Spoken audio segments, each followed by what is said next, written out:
Je m'appelle Christina, et depuis mon enfance, l'église fait partie intégrante de ma vie. Le dimanche, ma routine était quasiment la même. Nous passions de 9h à 18h à l'église. Mes parents étaient profondément impliqués dans ce milieu. Ma mère en tant que réceptionniste, et mon père en quelque sorte fournissant également des services. À mon tour, j'ai toujours été impliquée dans les activités. Je faisais partie de la chorale, du groupe des jeunes. Bref, j'étais une présence constante dans la communauté religieuse. Cependant, à mesure que je grandissais, ma vision de l'église a changé. Au lycée, j'avais hâte de sortir de la maison et de ne plus avoir à aller à l'église tous les dimanches. Le sentiment que tout cela était fastidieux et éloigné de ma réalité était de plus en plus fort, principalement à cause des exagérations que je voyais dans le mouvement pentecôtiste traditionnel. Je ne savais pas exactement comment l'expliquer, mais le sentiment que je vivais quelque chose d'irréaliste se renforçait chaque jour davantage. J'ai toujours su que Dieu existait et qu'il m'aimait, mais ma compréhension du Saint-Esprit était limitée et, à certains égards, naïve. Le message sur le péché et la grâce était si intense qu'au fil des années, j'en suis venue à interpréter la grâce comme une autorisation de vivre à ma manière et, quand je serai plus âgée, je servirai Dieu. Avec cet état d'esprit, j'avais hâte de sortir et de découvrir le monde, pour enfin poursuivre mes rêves, notamment ceux de la musique et de la danse. Depuis toute petite, j'étais passionnée par le ballet et le chant. Je rêvais de poursuivre cette carrière, et mes parents m'ont toujours encouragée à poursuivre mes rêves. Ils m'ont appris que tout était possible avec l'aide du Christ, et ils m'ont donné la liberté d'explorer mes talents. Mais ce que je ne savais pas, c'est que mes parents priaient constamment pour moi, me couvrant de leurs prières, alors que je me lançais dans ce nouveau monde. C'est au lycée qu'un ami m'a envoyé une invitation à une audition ouverte, l'occasion de danser dans l'équipe de baseball, qui avait aussi une équipe de danse, une sorte de groupe de pom-pom girls. Je n'avais que 17 ans, mais il fallait en avoir 18. Malgré cela, ils m'ont autorisé à participer, probablement parce que j'étais assez bon. C'est à ce moment-là que ma vie a pris une nouvelle direction, et j'ai commencé à m'exposer davantage au monde extérieur. L'environnement dans lequel j'ai été initiée était libéral, et dans cet environnement, ce qui comptait le plus était d'être une jolie fille. Les portes ont commencé à s'ouvrir, et, même sans grand intérêt, je me suis retrouvée entourée de fêtes, de soirées bien remplies, et de boissons. Je n'ai jamais été du genre à m'intéresser aux drogues dures, mais au fil du temps, j'ai fini par essayer certaines choses. Mes parents ont fait de leur mieux pour m'apprendre à rester à l'écart de certains chemins, mais j'étais toujours immergée dans un monde où les opportunités étaient partout. Mes compétences musicales m'ont mis en contact avec des producteurs et des personnes influentes de la scène musicale. J'ai commencé à tomber amoureux de l'idée de composer, d'enregistrer et de jouer. Cela semblait bien plus excitant que tout ce que l'Église pouvait m'offrir.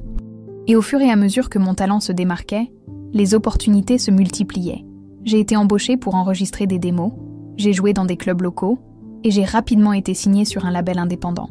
À cette époque, j'étais en couple avec le propriétaire du label, et je croyais en lui, car c'était mon petit ami, et j'avais confiance qu'il prendrait soin de moi. Mais au fil du temps, j'ai réalisé qu'il exploitait simplement ma naïveté en gravissant, étape par étape, les échelons abrupts du monde de la musique. Petit à petit, j'ai gagné en reconnaissance. J'ai enregistré des singles, fait passer des chansons à la radio et ouvert des spectacles pour des artistes renommés. Les tournées et les spectacles sont devenus partie intégrante de ma routine et je me suis retrouvée complètement immergée dans ce monde, aimant le succès. Mais au fond, j'avais constamment le sentiment que je m'éloignais de Dieu. Dans mon esprit, l'idée était simple. Dieu me pardonnera, parce que c'est ce qu'il est, n'est-ce pas? Je vais poursuivre ma carrière, vivre mes rêves, et le moment venu, plus tard, je me consacrerai à lui. Jusqu'à ce que, dans un moment de grande tension, la vie m'apprenne une dure leçon. J'étais en voyage pour un autre spectacle, quand j'ai failli avoir un accident d'avion. Au cours d'un vol mouvementé, l'avion s'est écrasé pendant environ 5 secondes. La vitre du pilote a été brisée par un morceau de grêle, et nous avons dû procéder à un atterrissage d'urgence. Lorsque nous avons atterri, le pare-brise était complètement blanc, et si ce verre s'était brisé, nous serions tombés. Des moments comme celui-ci, de mort imminente, m'ont fait réfléchir profondément. Dans ces moments-là, des pensées de regret surgissent. L'esprit commence à crier « Seigneur, pardonne-moi ». Ces moments de crise se sont répétés, et j'ai continué avec la même mentalité. « Laisse-moi vivre ma vie maintenant, Seigneur, et ensuite je te servirai ». Ma façon de penser était sans doute très naïve, Mais en même temps, je savais que je m'éloignais de Dieu. Il y avait toujours cette petite voix à l'intérieur, un doux murmure qui disait « Ne sois pas ici, tu n'as pas besoin d'aller à cet endroit. Prie, va à l'église, reste loin de ces gens, ne bois pas, ne fume pas. » Mais je l'ai simplement ignoré. J'aimais tellement mon style de vie, j'adorais suivre mon propre chemin, même si je savais que j'étais désobéissant. Plus je disais non à Dieu, plus j'invitais le mal dans ma vie. La peur grandissait en moi, et pourtant je continuais à marcher vers ce qui semblait être mon rêve. Je me souviens d'avoir été dans des studios avec de grands noms de la musique, entouré de gens qui consommaient des substances dont je savais ce qu'elles étaient, même si je n'avais jamais été impliqué avec elles. J'ai vu des choses se produire autour de moi, dont certaines étaient si fausses que j'avais du mal à y croire. Je me souviens d'avoir composé des paroles qui frôlaient le blasphématoire, avec des phrases audacieuses qui remettaient en cause le royaume même de Dieu. Beaucoup des chansons que j'ai écrites étaient très éloignées de la vérité de Dieu, donc contraires à ses principes, à son amour et à ses lois. Durant ces séances d'enregistrement, j'ai ressenti une peur écrasante. Quelque chose me disait qu'il y avait des forces démoniaques dans cet environnement, mais je les ai laissées entrer. J'ai ignoré la voix de Dieu, parce que j'étais concentrée uniquement sur mon désir de suivre mon rêve. Mais d'une manière ou d'une autre, la main de Dieu était sur moi. Il m'a protégée des situations dangereuses. J'étais dans des environnements où amis et collègues étaient exposés à des situations extrêmement risquées, étaient harcelés ou adoptaient des comportements destructeurs, mais cela ne m'est jamais arrivé. J'étais entourée d'obscurité, mais je n'en ai jamais été touchée de la même manière. Maintenant, avec le recul, je vois clairement que les prières de mes parents étaient une protection constante, un bouclier invisible qui me protégeait pendant que je naviguais dans ce monde chaotique. J'étais tellement déterminée à poursuivre ma voie musicale, sans vouloir chanter les vieux hymnes de l'église, sans vouloir suivre la voie traditionnelle. Tout cela n'était que mon ignorance. J'avais une relation avec un producteur qui m'aidait à travailler sur mon premier album, et pendant une pause, il m'a emmenée dans un coin de la maison de disques. Il avait déjà travaillé avec de grands artistes du secteur et, du coup, il a sorti une phrase qui m'a donné la chair de poule. « Saviez-vous que si vous vendez votre âme au diable, vous pouvez avoir une renommée instantanée demain ?» Ces mots m'ont terrifiée. Il m'a dit cela en m'isolant de mon équipe, ce qui m'a fait ressentir encore plus de pression. À ce moment-là, quelque chose en moi s'est réveillé. C'était comme si une lumière s'allumait dans mon esprit et j'ai commencé à réaliser la gravité de la situation. Il semblait qu'il avait commis une erreur et qu'il essayait de m'utiliser pour atteindre ses propres objectifs sans avoir à sacrifier son âme. Il m'a proposé, sans aucune gêne, de vendre le mien, afin que nous puissions tous les deux atteindre le sommet ensemble. À ce moment-là, j'ai senti un poids immense tomber sur moi, comme si le sol disparaissait sous mes pieds. Je suis tombée à genoux. J'ai commencé à pleurer et à crier vers Dieu, demandant pardon. Je savais que j'avais profondément tort. Je savais que ma vie était loin de ce qu'elle devrait être. Alors que je pleurais et priais, ne me souciant plus de rien autour de moi, la conviction de ces mots m'a frappée si fort que j'ai commencé à ressentir une véritable peur. J'avais l'impression d'être dans un endroit spirituellement dangereux, et ce sentiment que j'allais peut-être aller en enfer me faisait peur comme jamais auparavant. Je savais que je n'étais pas seulement là physiquement, mais que quelque chose de bien plus important était en jeu. Le producteur, qui ne comprenait pas ce qui se passait, s'est arrêté, a baissé la tête et est resté silencieux, tandis que j'appelais Dieu devant lui. Après cet épisode, j'ai essayé d'ignorer ses paroles. J'ai essayé de continuer ma carrière, en ajustant de petites choses, comme ne pas montrer autant de peau ou éviter les mots inappropriés dans les paroles.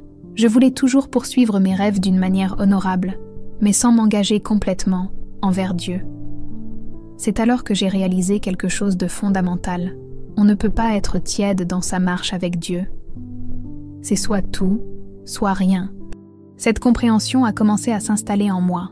Environ 1 an après ce moment de révélation, j'étais plus avancée dans ma carrière, avec un nouveau manager, et j'étais sur le point de signer avec un grand label.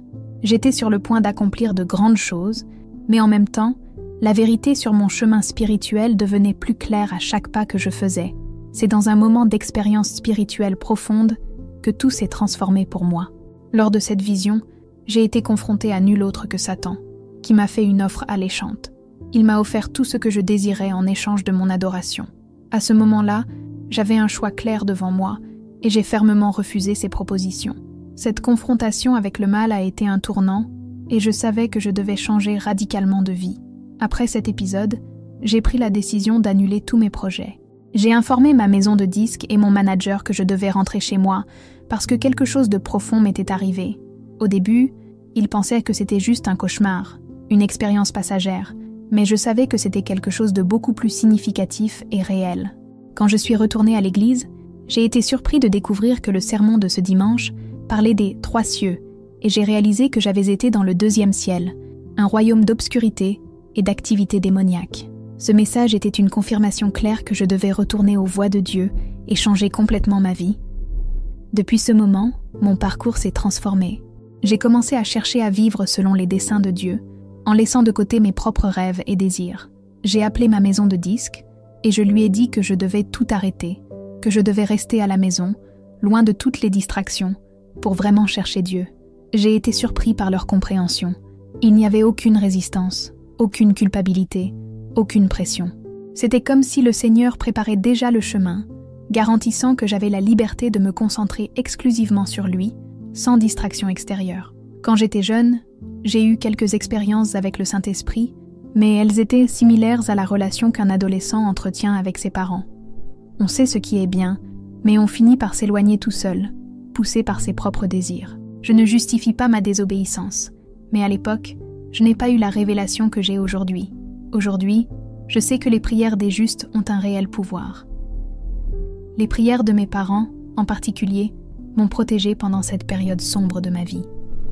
Grandir dans la parole de Dieu signifiait que peu importe ce qui arrivait, je serais toujours à lui.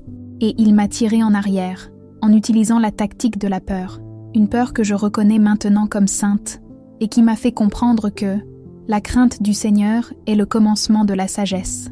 C'est cette peur qui m'a rapproché de lui et m'a donné la sagesse nécessaire pour connaître sa volonté. Après avoir pris une pause pour réfléchir et jeûner, ma vie spirituelle a commencé à changer de manière puissante. J'ai lu la Bible en profondeur pour la première fois et j'ai commencé à jeûner à l'âge de 24 ans. Pour la première fois, j'ai pu discerner des choses que je ne comprenais pas auparavant. Le Seigneur a commencé à me montrer comment il m'avait donné pour le servir et comment l'ennemi rend les voies du monde plus attrayantes, plus amusantes et plus libératrices. Cette expérience m'a également fait réaliser combien l'Église, à l'époque, aurait pu faire un meilleur travail de formation des jeunes. Je ne dis pas que l'Église a échoué, car Dieu est toujours aux commandes, mais j'ai senti qu'à ce stade de ma vie, la formation de disciples aurait pu être plus forte, plus ciblée. Dieu a implanté un profond amour pour lui dans mon cœur et m'a ensuite demandé de déménager dans une autre ville. À partir de ce moment-là, j'ai commencé à voir comment je pouvais continuer à jouer et à faire de la musique, mais d'une manière différente, en cherchant Dieu à chaque étape. Ce n'était pas une conversion instantanée, ce fut un voyage de croissance, au cours duquel j'ai commis des erreurs en cours de route. Il y avait encore des désirs et des tentations auxquels il fallait faire face, mais Dieu a commencé à remplacer mes désirs égoïstes par ses désirs pour ma vie. C'est ainsi qu'il m'a présenté une nouvelle Église et de nouvelles personnes, des jeunes comme moi, qui étaient amoureux de Dieu et avaient leurs propres expériences spirituelles. Ensemble, nous avons formé des groupes de prière et j'ai commencé à servir plus activement. Le service m'a sorti de mon égoïsme et m'a amené à me concentrer sur les besoins des autres et sur ce que Dieu voulait pour moi. J'ai commencé à servir dans l'Église et à nouer des amitiés qui durent encore aujourd'hui. Dieu a commencé à remplacer mes désirs, et même si je faisais encore du mannequinat et du mannequinat commercial, je le faisais maintenant d'une manière différente. Je voulais chanter pour Dieu, pas pour le monde. Même face à la résistance, j'ai persisté, parce que je savais que mon désir était désormais d'écrire et de chanter selon la volonté de Dieu, et non selon les pressions du monde. Cette période a été une véritable formation spirituelle, au cours de laquelle Dieu façonnait mon cœur et ma vie pour refléter sa volonté et ses objectifs. Je me souviens clairement de la première fois où j'ai été baptisée du Saint-Esprit. J'ai grandi dans une église pentecôtiste et, au fil des années, j'ai vu des gens tomber dans l'esprit, mais j'ai toujours douté que cela soit réel. Je pensais que ça pouvait être quelque chose de forcé, quelque chose de faux. Mais malgré cela, j'ai commencé à prier à ce sujet. Je voulais voir la véritable manifestation de Dieu. Je voulais ressentir sa présence d'une manière sur laquelle je n'avais aucun doute. Dieu, dans sa grâce, a répondu à ma prière et cela a complètement transformé ma marche avec lui. À l'époque, il était encore dans une situation d'immaturité spirituelle. J'en étais à un stade où j'utilisais la boisson verte, Je n'étais toujours pas complètement convaincue que c'était mal, et de temps en temps je buvais aussi. Mais même si j'étais dans un voyage semé d'échecs et de trébuchements, Dieu me sauvait chaque jour, comme il le dit dans la Bible. Aujourd'hui est le jour du salut. C'est une nuit, alors que j'étais chez un ami, où tout le monde buvait et fumait. Quelque chose d'incroyable s'est produit. J'ai soudain senti le Seigneur m'appeler à passer du temps avec lui, à le chercher plus profondément. J'ai regardé autour de moi, et j'ai senti dans mon cœur que je ne devrais plus être là. Alors j'ai dit à tout le monde, « Les gars, je dois rentrer à la maison. Je ne peux pas être dans cet environnement. » Ils furent surpris et demandèrent ce qui s'était passé. J'ai simplement répondu, « J'ai l'impression que Dieu m'appelle à prier à la maison. » À ma grande surprise, ils m'ont invité à prier sur place avec eux. J'ai été choquée. J'ai pensé, « Ils sont modifiés, c'est sûr. » Mais en moi, j'ai ressenti la conviction que j'avais besoin d'y prier.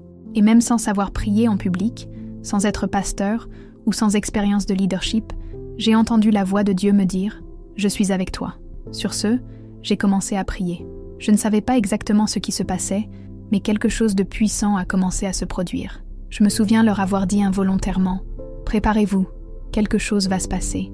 Et soudain, j'ai eu l'impression que la présence de Jésus envahissait mon corps avec toute sa force et sa puissance.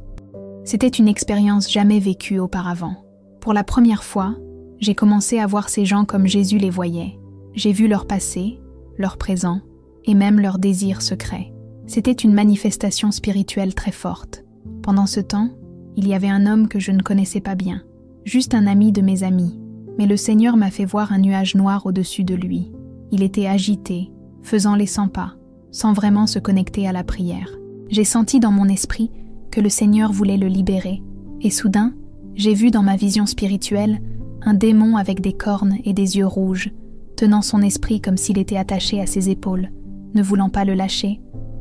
Pendant que tout le monde priait, de nombreuses personnes ont commencé à tomber à terre, touchées par le Saint-Esprit, y compris des personnes qui n'allaient même pas à l'église. L'Esprit de Dieu était là, et personne ne pouvait échapper à sa présence. C'est à ce moment-là que j'ai commencé à prier pour cet homme. Quelque chose de surnaturel se produisait, et, sans savoir comment, j'ai commencé à parler en langue.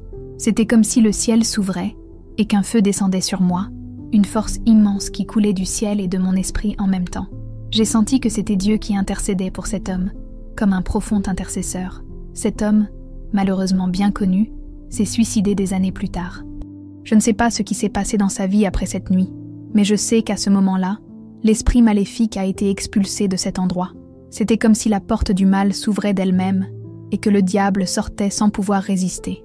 Cette expérience m'a clairement montré que la puissance de Dieu opère dans n'importe quel environnement, aussi sombre ou désolé soit-il. Tout ce dont Dieu a besoin, c'est d'un vase disposé. C'est à ce moment-là que j'ai décidé de ne jamais y retourner. Je voulais plus de Dieu. Il m'avait montré un petit morceau de sa puissance, de sa vision pour nous, et je ne voulais plus vivre sans lui. Ce moment est devenu un tournant dans ma vie, une véritable conversion. J'ai été baptisée du Saint-Esprit, devant tout le monde, et cette expérience a été transformatrice. Après cela, lorsque je lisais la Bible, elle semblait briller à chaque mot que je lisais. La parole de Dieu a pris vie en moi d'une manière que je n'aurais jamais imaginée. À partir de ce moment, ma vie a commencé à être vécue de gloire en gloire, et j'en suis reconnaissant. Je veux encourager tous ceux qui lisent cette histoire. Ne vous effacez pas. La puissance de Dieu agit en nous, non pas à cause de ce que nous sommes, mais à cause de ce qu'il est. Il veut juste que nous nous abandonnions complètement à lui, chaque jour. Peu importe votre niveau de compréhension, si votre cœur lui est soumis, le Saint-Esprit peut œuvrer en vous de manière profonde et puissante. Dieu ne regarde pas nos erreurs, mais notre volonté de le chercher et de le servir. Lorsque vous expérimentez réellement l'amour de Jésus, il est impossible de revenir en arrière. Même si vous vous éloignez pendant un moment, la conviction qu'il plante dans votre cœur demeure. Depuis que je suis enfant, j'entendais cette petite voix de Dieu, mais à l'époque, mes désirs mondains parvenaient à la noyer. Le désir de gloire et la vie glamour que je voyais à la télévision m'attiraient plus que ce que représentait l'Église.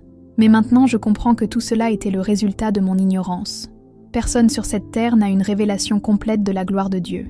Aujourd'hui, je sais que Dieu est infiniment plus amusant que n'importe quel rêve ou désir du monde, et les projets qu'il a pour nous sont bien plus grands, plus incroyables et plus satisfaisant que ce que nous pourrions jamais imaginer par nous-mêmes. À cette époque, j'étais célibataire et je rêvais de me marier. J'étais tellement amoureuse de Jésus que je voulais juste passer du temps avec lui. Je ne voulais plus sortir avec quelqu'un. Je ne voulais plus commettre d'erreurs passées. Je voulais plaire à Dieu en tout. C'est alors que j'ai rencontré mon futur mari, à l'église. Au début, c'était juste un ami, quelqu'un avec qui j'assistais à des événements et à des activités, mais je ne le voyais pas autrement. J'étais complètement concentrée sur Dieu, ne voulant pas être distrait par quoi que ce soit qui pourrait m'éloigner de lui. Cependant, un jour, il m'a demandé de lui faire savoir quand je rentrerais à la maison, et c'est là que j'ai réalisé qu'il s'intéressait à moi.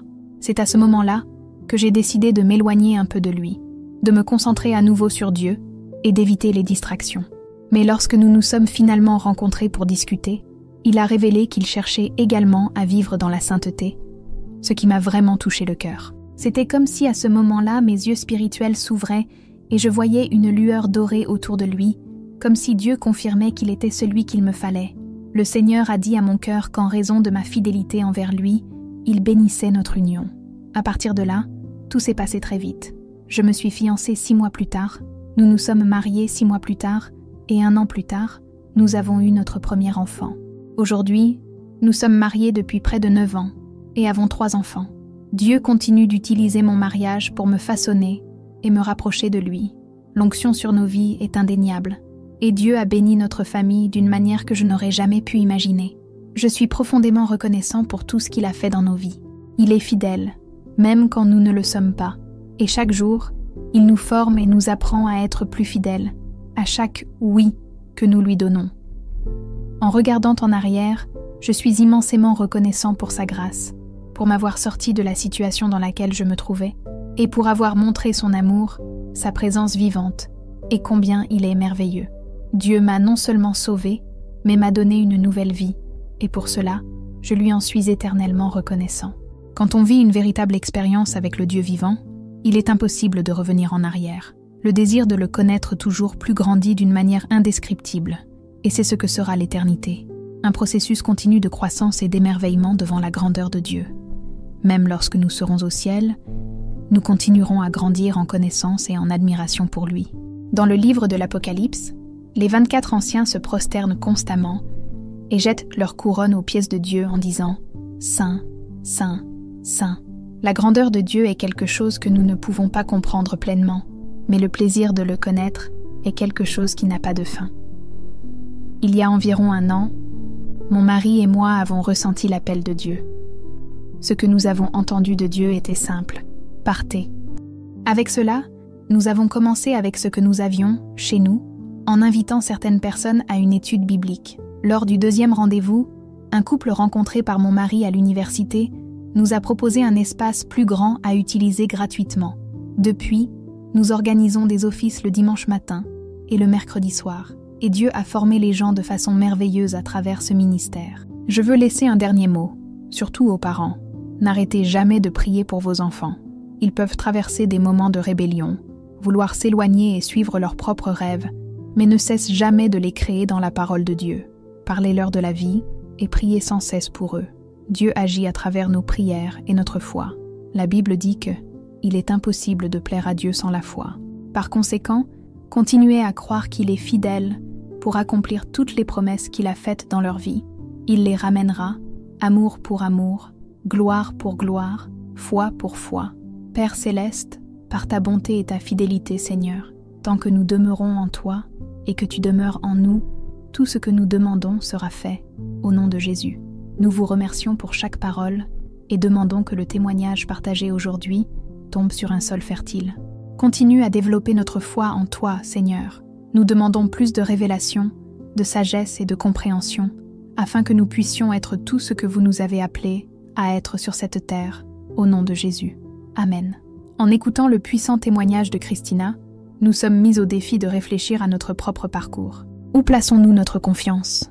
Poursuivons-nous nos propres rêves ou vivons-nous vraiment selon le dessein que Dieu a pour nous? Sommes-nous incapables d'entendre la voix calme de Dieu à cause des tentations du monde qui nous entoure? Je vous invite à faire une pause maintenant. Réfléchissez au domaine de votre vie où vous résistez peut-être à la voix calme de Dieu. Quel changement pouvez-vous apporter aujourd'hui pour aligner plus étroitement votre vie sur sa volonté? Partagez également dans les commentaires l'impact de ce témoignage sur votre point de vue ou votre foi. Avez-vous déjà vécu une expérience d'éveil spirituel que vous aimeriez partager? Quelles difficultés rencontrez-vous lorsque vous essayez de vivre une vie qui honore Dieu? N'oubliez pas de vous abonner à la chaîne et d'activer les notifications. De cette façon, vous continuerez à recevoir du contenu qui vous renforce, vous inspire et vous met au défi de grandir dans la foi et la connaissance de notre Seigneur. J'ai hâte de lire vos histoires et vos réflexions.